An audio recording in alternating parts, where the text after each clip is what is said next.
Hello my dear students, today we are going to discuss about the powers and functions of Supreme Court.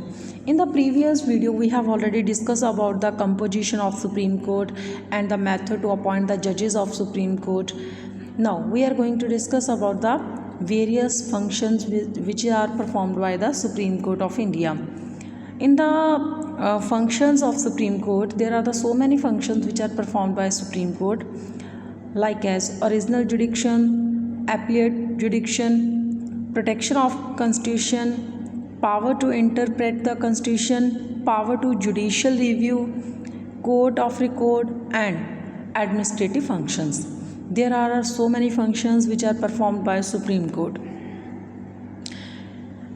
In the original jurisdiction, the Supreme Court has been given the exclusive original jurisdiction which extend to disputes between Government of India and one or more state.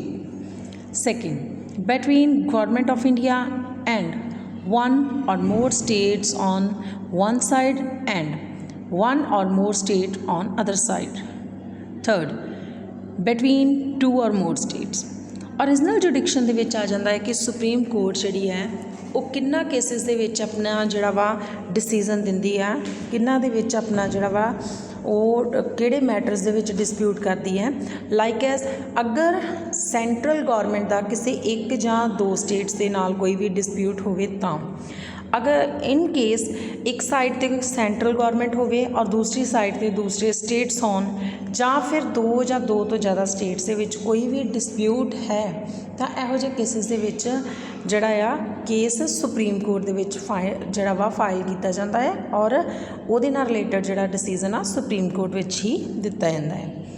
Second, appellate jurisdiction ਦੇ ਵਿੱਚ ਹੈਗਾ ਆ appellate jurisdiction of the Supreme Court can be invoked by the certificate granted by the High Court concerned under the Article 132, 133 and 134 of the Constitution in the respect of any judgment, decree or final order of the High Court in the both civil and criminal cases involving substantial questions of law as so। ਐਪੀਲੇਟ ਜੁਡੀਕਸ਼ਨ ਦੇ ਵਿੱਚ high courts ਜੋ ਹੈ ਉਹਨਾਂ ਦੇ ਦੁਆਰਾ ਜੋ ਦਿੱਤੇ ਹੋਏ ਕੋਈ ਵੀ ਜਿਹੜੇ ਡਿਸੀਜ਼ਨਸ ਨੇ ਅਗਰ ਉਹ ਰੈਲੇਵੈਂਟਸ ਨੇ ਜਾਂ ਫਿਰ ਜਿੰਨੇ ਵੀ ਲੋਅਰ ਕੋਰਟਸ ਦੇ ਵਿੱਚ ਜਾਂ ਹਾਈ ਕੋਰਟਸ ਦੇ ਵਿਚਲੇ ਜੋ ਵੀ ਡਿਸੀਜ਼ਨਸ ਦਿੱਤੇ ਜਾਂਦੇ ਨੇ, ਜੋ ਵੀ ਜਜਮੈਂਟਸ ਕੀਤੀਆਂ ਜਾਂਦੀਆਂ ਨੇ ਉਹਨਾਂ ਦੇ ਨਾਲ ਰਿਲੇਟਡ ਜਿਹੜੀਆਂ ਵਾ ਉਹ ਫਿਰ ਤੋਂ ਕੇਸ ਦੀ ਜਿਹੜੀ ਸੁਣਵਾਈ ਆ ਕਿਹਦੇ ਵਿੱਚ ਹੋ ਸਕਦੀ ਆ, ਜਸਟ ਸੁਪਰੀਮ ਕੋਰਟ ਦੇ ਵਿੱਚ ਹੋ ਸਕਦੀ ਆ। ਦੋਨੋਂ ਕੇਸਿਸ ਦੇ ਵਿੱਚ ਚਾਹੇ ਉਹ ਸਿਵਲ ਕੇਸਿਸ ਨੇ ਚਾਹੇ ਉਹ ਕ੍ਰਿਮੀਨਲ ਕੇਸਿਸ ਨੇ, ਅਗਰ ਕਿਸੇ ਵੀ ਲੋਅਰ ਕੋਰਟ ਹਾਈ ਕੋਰਟ ਦੀ ਜਿਹੜੀ ਅਗਰ ਫਾਈਲ ਨੈਕਸਟ ਜਿਹੜੀ ਪਲੇਟਫਾਰਮ 'ਤੇ ਜਿਹੜੀ ਆ ਉਹ ਫਾਈਲ ਕੀਤੀ ਜਾ ਸਕਦੀ ਆ, that is a supreme court. Supreme court is considered to be guardian of the constitution because it has been given the power to protect, safeguard and uphold the constitution. It can also empower to declare a law null and void if it is found to be the inconsistent with the constitution। Supreme court ਕੋਲ ਹੀ ਇੱਕ authority ਹੈ ਜੇਕਰ ਕਿਸੇ ਤਰ੍ਹਾਂ ਦਾ ਵੀ ਕੋਈ rule ਜਾਂ ਕੋਈ ਇਹੋ ਜਿਹਾ ਲਾ ਜੋ ਕਿ ਅਕੋਰਡਿੰਗ ਟੂ ਟਾਈਮ ਜਿਹੜਾ ਇਰਰੈਲੇਵੈਂਟ ਹੋ ਜਾਂਦਾ ਆ, ਠੀਕ ਹੈ, ਉਹਨੂੰ ਜਿਹੜਾ ਵਾ ਨਲ ਔਰ ਵਾਈਡ ਕਹਿ ਕੇ ਜਿਹੜਾ ਵਾ ਉਹਦੇ ਵਿੱਚ ਅਮੈਂਡਮੈਂਟ ਕਰ ਸਕਦੀ ਹੈ। ਇਸ ਤੋਂ ਇਲਾਵਾ ਸੁਪਰੀਮ ਕੋਰਟ ਇੱਕ ਇਹੋ ਜਿਹਾ ਪਲੇਟਫਾਰਮ ਆ, ਇੱਕ ਇਹੋ ਜਿਹਾ ਇੰਸਟੀਟਿਊਸ਼ਨ ਆ ਜਿਹਨੂੰ ਕਿ ਗਾਰਡੀਅਨ ਕਿਹਾ ਜਾਂਦਾ ਆ। ਕੰਸਟੀਟਿਊਸ਼ਨ ਦੀ ਜਿਹੜੀ ਆ ਗਾਰਡੀਅਨ ਦਾ ਵੀ ਇਹਨੂੰ ਕ੍ਰੈਡਿਟ ਦਿੱਤਾ ਗਿਆ ਆ। ਕਿਉਂ ਕਿਹਾ ਗਿਆ ਆ? ਕਿਉਂਕਿ ਇਹਦੇ ਕੋਲ ਪਾਵਰ ਹੈ, ਇਹ ਕੰਸਟੀਟਿਊਸ਼ਨ ਨੂੰ ਪ੍ਰੋਟੈਕਟ ਕਰਦੀ ਆ, ਉਹਨੂੰ ਸੇਫ ਰੱਖਦੀ ਆ ਔਰ ਅਗਰ ਜ਼ਰੂਰਤ ਪੈਂਦੀ ਹੈ ਤਾਂ ਉਹਦੇ ਵਿੱਚ ਅਮੈਂਡਮੈਂਟ ਵੀ ਕਰ ਸਕਦੀ ਹੈ। Next one, according to Article 141, the law declared by the Supreme Court shall be the binding on all courts within the territory of India. Under the Constitution, an individual has access to Supreme Court for the interpretation of the Constitution and interpretation given by Supreme Court is a binding on all।